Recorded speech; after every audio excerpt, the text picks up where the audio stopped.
प्रेमानंद जी महाराज क्या कह रहे हैं, कर्मों के हिसाब से फल दिया जा रहा है। जरा इस वीडियो को जरा ध्यान से सुनो। कर्म क्या है? क्या सचमुच किसी व्यक्ति के कर्म का फल भगवान तय करते हैं? कर्म वो होता है जो हमारे मन में स्फुरणा होती है, संकल्प बनता है, बुद्धि निश्चय करती है, फिर इंद्रियों से चेष्टाएं होती है, उसे कर्म कहते हैं। कर्म दो प्रकार के होते हैं, एक शुभ कर्म और एक अशुभ कर्म, जिनको कहते हैं पाप कर्म, अशुभ कर्म, और पुण्य कर्म, शुभ कर्म।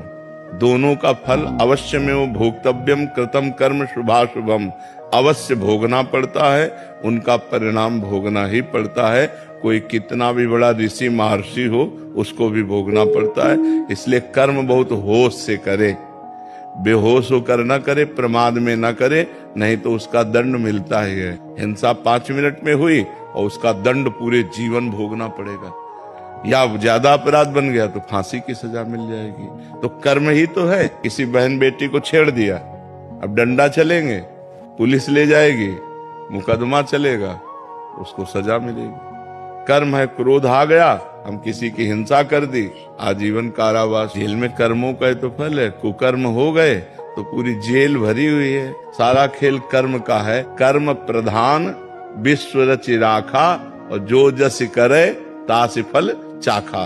कर्म की प्रधानता से विश्व की रचना हुई है, जो जैसा करता है वैसा फल भोगता है। और अच्छे कर्म हो गए तो देखो राष्ट्रीय सम्मान मिलता है, समाज में आदर मिलता है, और यहाँ सुख मिलता है, और परलोक में भी सुख मिलता है। इसलिए बहुत होश से कर्म करे, और होश बनाने के लिए नाम जप है।